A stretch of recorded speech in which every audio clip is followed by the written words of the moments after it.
Boa tarde, estamos aqui mais uma vez, o cafezinho do Candiru. A gente não deu tempo de fazer o café realmente por conta que a gente estava ocupadíssimo hoje fazendo um trabalho, divulgando o que a população não tem coragem de fazer. A gente está fazendo esse trabalho e hoje estamos aqui com um ex-deputado que está tentando voltar à Assembleia Legislativa, pastor, é policial federal, faz parte da Polícia Federal. Vamos falar aqui sobre um pouco de droga, as apreensões, vamos falar sobre política e a confiança de um homem que conhece. Então, Jamil, é um prazer ter você aqui no Cafezinho com o Candiru. Hoje que a gente está com esse podcast aqui mostrando a realidade hoje para os acrianos e falando o que o povo não tem coragem de falar. Então, eu queria perguntar para você a sua intenção de voltar à política e esclarecer para o nosso Estado realmente o que falta hoje de fiscalização dentro do governo, porque o deputado pode fiscalizar a prefeitura, o vereador que não pode fiscalizar o governo, mas o deputado pode fiscalizar a prefeitura, tudo está abaixo dele, ele pode, entendeu? Então eu queria perguntar a você o que você acha vamos começar com aquela operação da Polícia Federal, onde o nosso governador disse bem claro que vazou. Você acha que isso é real? Bem, primeiro eu quero agradecer, a oportunidade de estar aqui com você. Não estou tomando cafezinho, mas estou tomando água muito saborosa. E se eu não estou tomando cafezinho, eu tenho que voltar outra vez aqui. Vai voltar. Quero parabenizar pelo seu trabalho. O grande problema é só que não deu tempo foi do café. E eu estou especialista em café. A minha filha hoje mora em Minas Gerais, que é na região que tem um café melhor do Brasil. Eu falei, rapaz, hoje eu vou tomar um café de vergonha, né? Mas deixou para a próxima. Mas para a próxima vai ter. Olha, muito obrigado pelo carinho, pela atenção. Parabéns pelo seu trabalho. Obrigado. A gente tem percebido que só cresce. Quando você tem compromisso com a verdade, é diferente. Como você mesmo falou, você aqui você não é macumunado com ninguém, você está aqui com a sua intenção de ajudar as pessoas através de uma audiência tremenda, Porque aqui você traz esclarecimento também. Então, muito obrigado. Não sou candidato a nada. Mas, olha, obrigado. E assim, olha, a Polícia Federal é a instituição que eu tomei a decisão de fazer parte dela. Eu entrei na polícia já há 26 anos. Sou hoje um dos policiais mais veteranos que está na ativa, Até porque tem muitas pessoas que trabalham no Acre, mas que vão embora para outro estado. E como nós somos aqui, acabei ficando, naturalmente. Fui presidente do sindicato em 4 mandatos consecutivos, depois 12 anos, Depois eu fui diretor da Federação Nacional dos Policiais Federais. Então a gente ajudou a construir essa polícia que está aí. Você falou de drogas, Nós já passamos uma fase da nossa vida de trabalho muito voltada para o combate ao narcotráfico. E hoje não que nós abrimos mão disso, mas assim como tudo na vida, a bandidagem também evolui. Antes nós não tínhamos facção, agora existe facção no Acre, e também tem a questão das corrupções dentro do ambiente político, enfim, crimes do colarinho branco. Mas a polícia hoje tem uma ajuda muito grande da Polícia Rodoviária Federal, que eu quero mandar um abraço para eles. São os nossos primos, de polícia, que tem cumprido um papel também muito importante. E a polícia hoje tem a oportunidade de fazer essas operações que todo mundo tem acompanhado. Ela evoluiu para esse sentido, com especializações, com policiais preparados. Inclusive, quero mandar um alô para todos os policiais novos que tomaram posse já esse ano. Tem uma equipe ainda na academia, então o governo federal tem tido essa atenção para as forças de segurança. Hoje nós estamos aí com os nossos quadros completos. Quanto à operação que você falou, a operação é assim, A gente faz o que tem que ser feito. Os policiais, eles agem dentro daquilo que eles acreditam que é o mais correto. Pode ser que exista falha humana, isso aí não tem como se prever. Mas dentro da técnica, segundo a equipe que trabalhou, disse que foi feito da melhor forma. Questão de vazamento ou não, de que forma que foi ou não foi, essa é uma coisa que só pode ser averiguada e testificada a partir da justiça, que é onde vai ser discutido. A polícia ela tem a função constitucional de produzir provas. E à medida que aparecem aqueles fatos, e aí cabe também aos seus... aquelas pessoas que se sentem ofendidas, eles vão lá, através de seus advogados, vão fazer defesa. É assim que funciona. Agora, a Polícia Federal tem feito um trabalho bonito em todo o Brasil. E já há muitos anos nós temos tido essa eficiência, desde do advento da Operação Lava Jato, que aí se tornou uma coisa mais evidente. Mas não foi só aquela operação, nós temos várias operações no Brasil. O Acre, no ano passado, foi reconhecido o Estado, não é proporcional, não, é o número real, que mais desencadeou operações, que mais trouxe resultado. Hoje a polícia, na repatriação dos bens que ela toma dos bandidos, ela se autossustenta.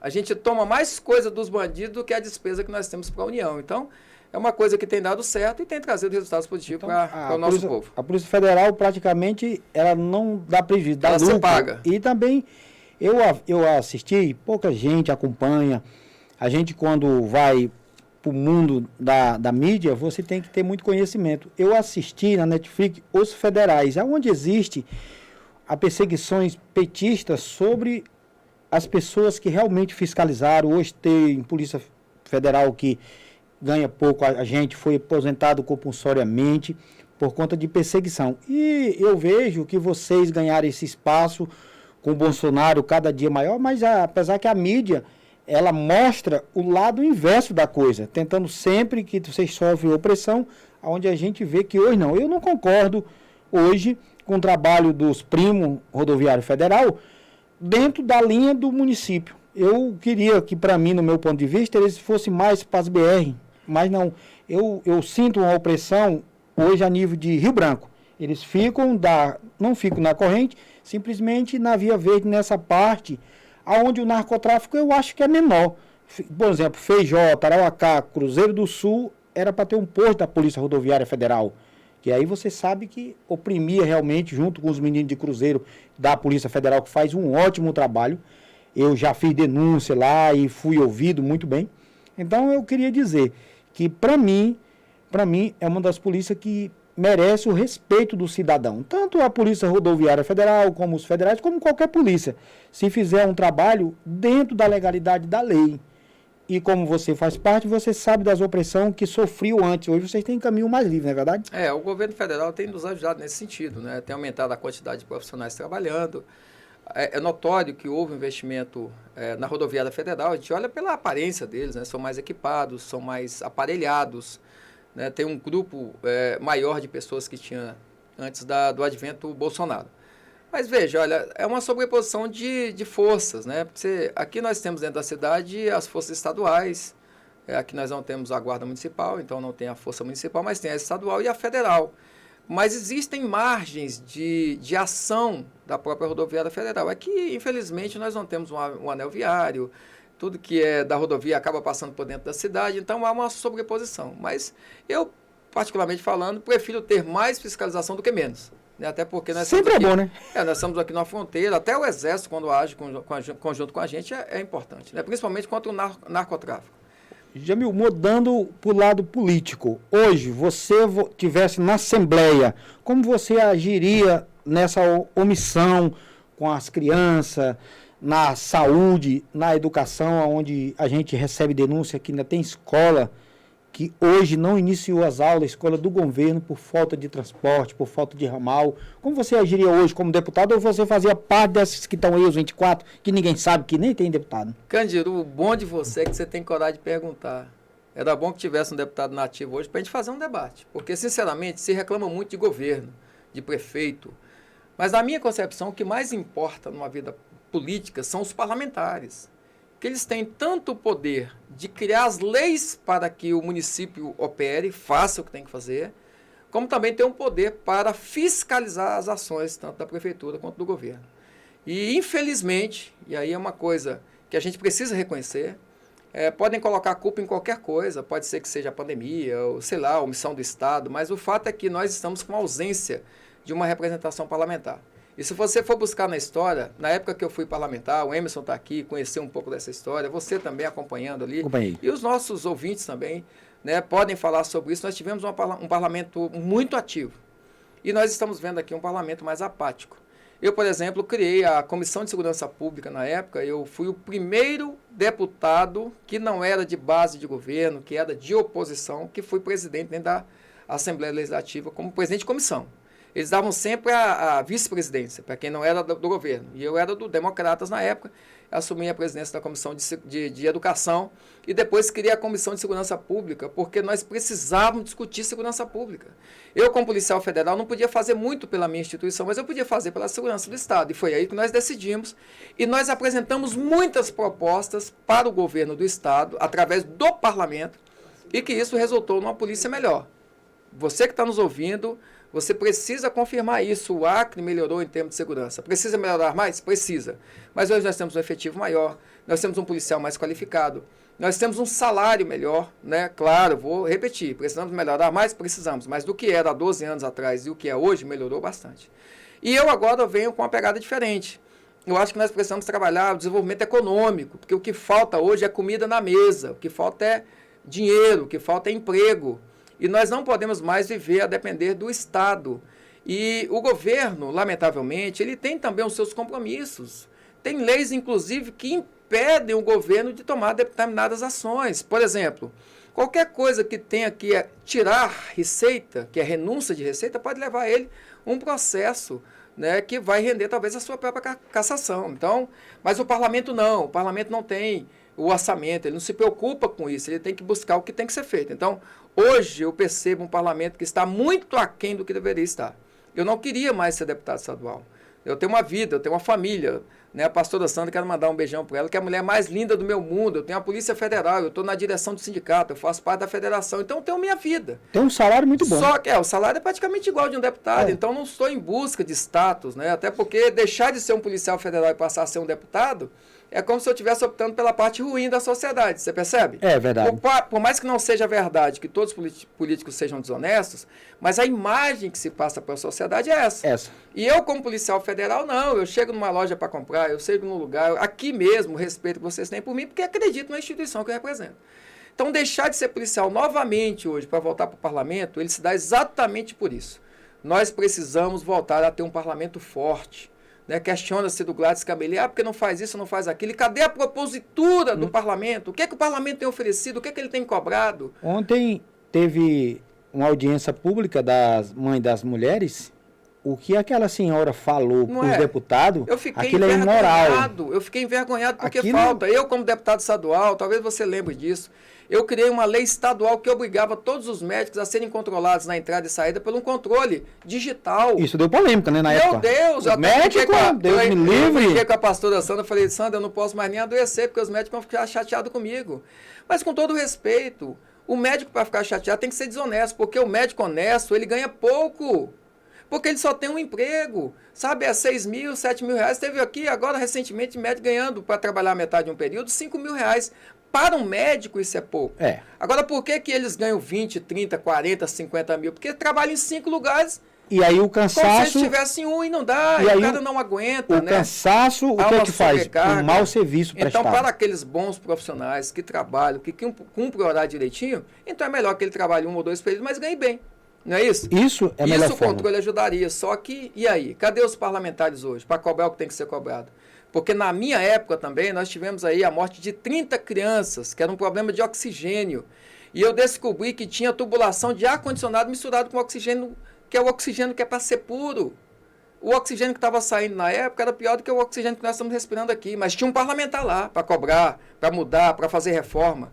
E hoje o que foi feito através daquela mulher foi desvalorizar porque os parlamentares estão simplesmente acomodados esperando não sei o que acontecer. E não vai acontecer. Se eles vão tomar a decisão, a coisa não acontece. Pela fala dela, ela pegou todo mundo, botou no saco e meteu-lhe a pé. Porque é uma vergonha você ser parlamentar e ouvir o que ela falou.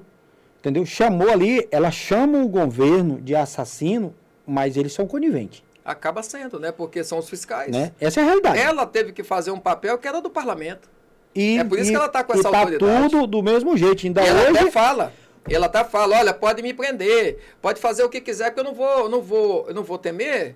Até porque quem perdeu um filho, meu amigo, está ferida. Você concorda? Nós pais somos mais fortes do que mãe. Quando ela diz isso, é porque ela está chamando a atenção do parlamento que poderia falar e se omitiu. Inclusive mulheres defendendo o governo, onde ela fala que a mulher não tinha um conhecimento do que estava acontecendo. Deputado, que ela disse que o cara tomou a parte dizendo que o irmão do primo dele também morreu de acidente. É diferente. A omissão é diferente. E ela disse bem claro, não é culpa dos médicos. Você vê médica chorando. Eu conheço pediatra que ele chora junto com a mãe quando acontece uma coisa com a criança. Sim. Porque ele tem filho também. Humanas, né? Claro. Aí hoje a gente recebeu também vídeo já mostrando outros pais fazendo confusão e aquilo gerou, e é aquilo que eu falo, Jamil, tem que ter voz, o povo tem que deixar de ser medroso. Mas para isso o povo também tem que deixar de vender voto. É o que eu estou dizendo, quando as pessoas falam assim, Jamil, volte para o parlamento, é porque ele não está se sentindo representado. Eu não estou querendo ser melhor do que ninguém, não. Pode ser que outros também tenham sido chamados, né? Ou então mesmo pessoas que são nativas, mas o número hoje de político atuante dentro do parlamento estadual é menor do que o que não está atuante.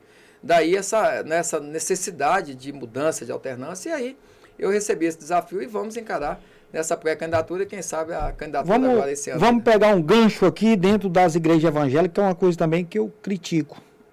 Por exemplo, tem mulheres de líderes políticos que estão sendo candidatas porque o marido é sujo. Responde processo, não pode, aí ele bota a mulher. Tem pessoas que usam as coisas públicas de doação, doa e agora é candidato. Aí eu acredito que isso suja o nome do evangélico. O evangélico ele é para ser parceiro, não tá lá na briga, dizendo, usando o que recardou, usando a lei humana para depois ser candidato. Eu acho que você já passou lá, você nunca usou isso, e eu acho que você também defende que a religião precisa estar dentro da política, mas com honestidade. Ontem eu estava numa reunião com o pastor Daniel Baticella, quero mandar um abraço para ele, uma das pessoas mais respeitadas que nós temos no Acre, estava ali reunindo vários pastores, e ele foi, inclusive, falou nesse tema. Ele disse, olha, as pessoas que vão para a nossa igreja, principalmente nesse período, nem todas elas são do bem. Então, às vezes, vamos tentar conquistar um grupo, uns votos, mas elas não têm esse objetivo de ir lá para buscar a Deus e nada disso. E ele falou uma coisa que eu achei interessante. Ele falou, olha, na minha igreja, político não pega em microfone. Eu falei, que interessante isso, né? Porque a pessoa ir para a igreja é uma coisa boa. Independente de estar no mandato ou não, é uma coisa boa. Agora, para estar à frente, né, para usar o púlpito, para usar o palco da igreja, tem que ser alguém que tenha essa vocação. Eu tenho a graça de Deus de ter sido, né, um membro, comecei há 29 anos e Deus me levou como pastor. E hoje eu tenho um trabalho que a gente conduz. Mas ainda assim, mesmo tendo todo esse discernimento, sendo um político, sendo um pastor, mas quando começar as eleições, nem eu pego no microfone mais. Você entende? Porque eu acho que não basta parecer honesto, tem que ser honesto. Né? Porque tem gente que tem uma casca bonitinha, né, que diz que é tudo legalzinho, e quando vai ver a vida não é bem isso. Eu vejo pinguço,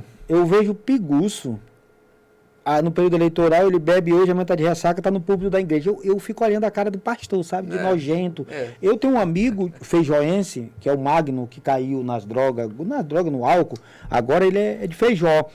E eu torcia muito por ele, porque a família dele toda era naufragada, errada, assim. Não todo mundo, né? Mas os irmãos, alguns dele. E ele deu aquela queda e foi para a mídia e tal. Eu torço que ele melhore, porque é um evangelizador que tirou muita gente das drogas. Mas num período ele caiu.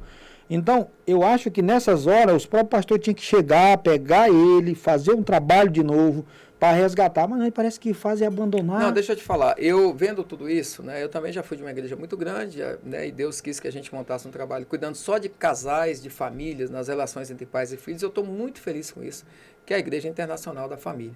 Mas antes dessa instituição, nós criamos o SOS Família.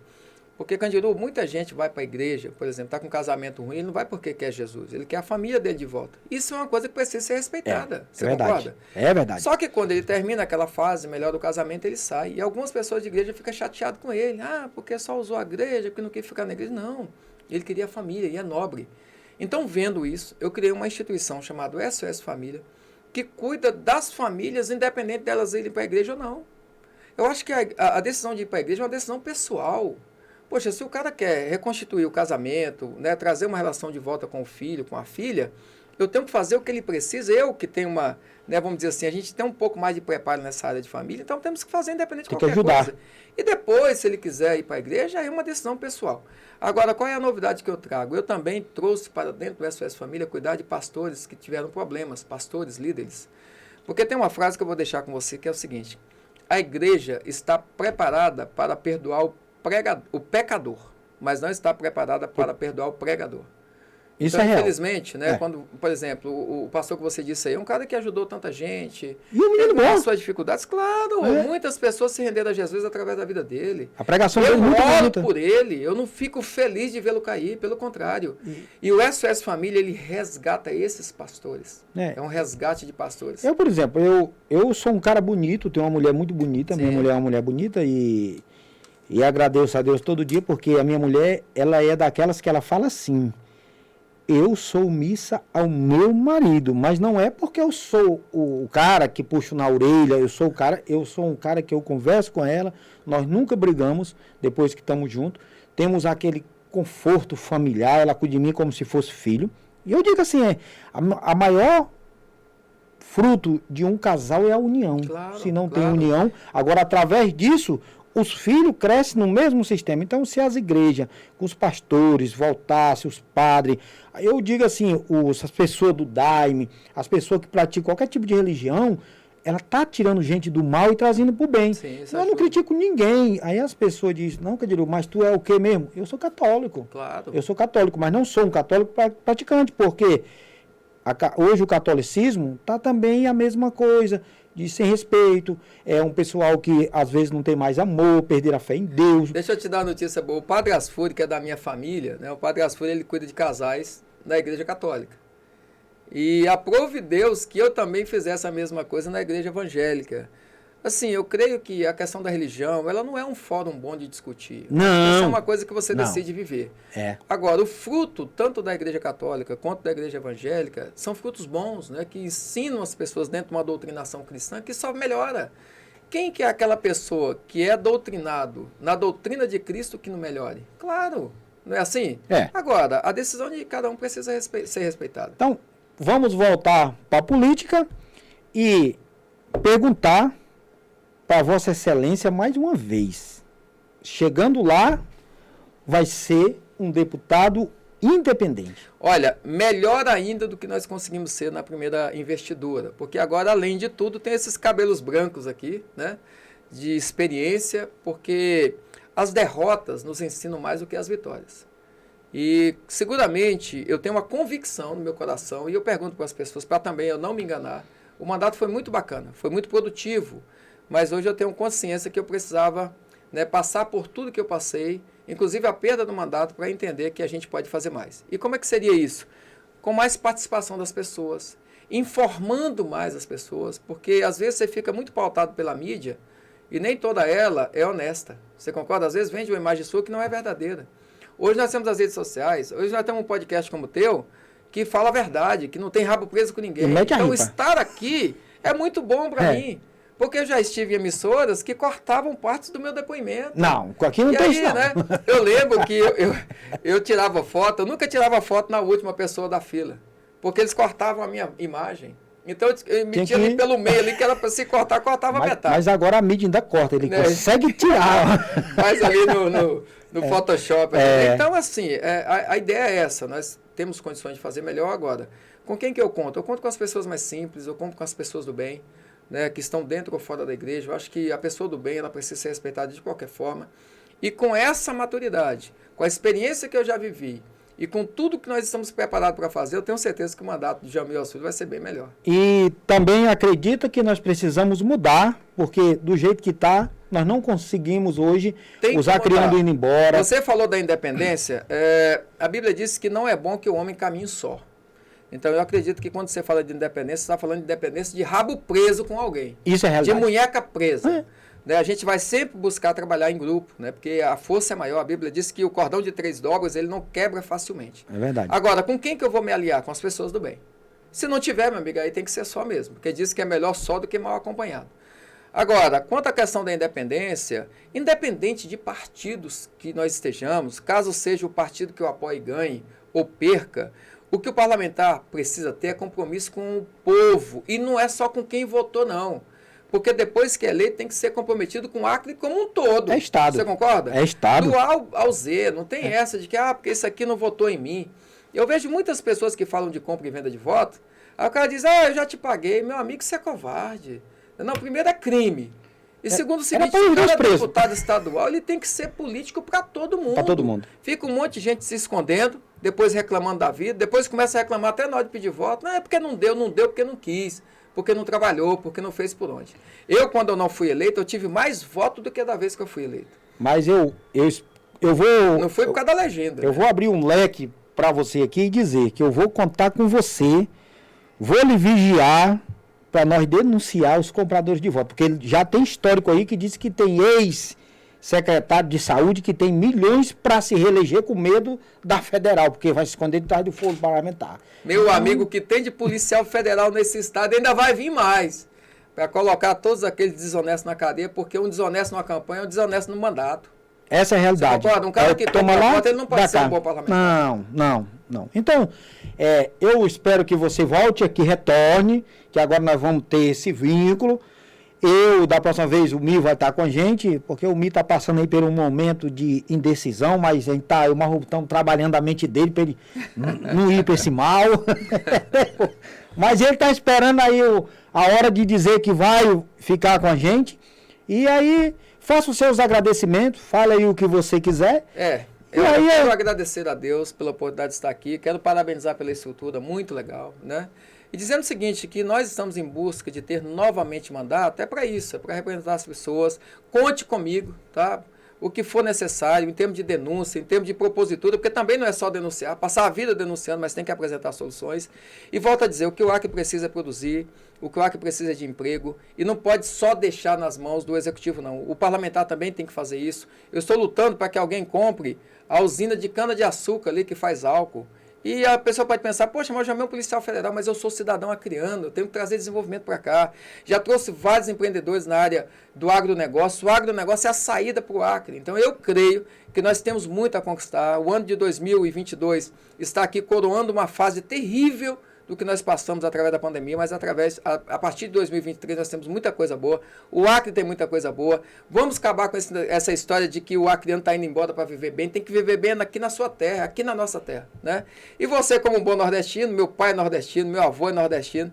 Então, com esse chapelão aí, com força, com energia, conte comigo também, que nós queremos fazer do Acre um lugar melhor. E assim, dizendo mais uma vez, agradecer a todas as famílias acrianas, nós que trabalhamos com família, mandar mais uma vez um beijo para minha esposa, a pastora Sandra, e assim, pedindo a Deus que também abençoe todos vocês que estão nos assistindo. Muito obrigado pela oportunidade. Então, gente, vocês estão vendo, o homem é um homem de família. Então, nós precisamos de mais família no Acre, para produzir, para empregar, para tirar essas maléficas de SEC da costa do governo, que a gente não vá mais embora, que a Álcool Verde volte, por conta que ali eu conheci aquela região, era muito promissa de trabalho. Capixaba se tornou outra cidade, evoluiu, depois o rabo do camelo caiu, voltou para o buraco de novo, entendeu? Então eu acredito que com a mudança da nova Assembleia Legislativa, a coisa pode melhorar, é que nem ele disse. O deputado, ele é para fiscalizar, não para ser conivente. E eu acredito que ele apresentar soluções também. Que ele vai fazer parte desse parlamento, voltando, aprendendo depois de uma derrota e dizer, agradeço a Deus e estamos aí. Muito obrigado. Deus abençoe a todos.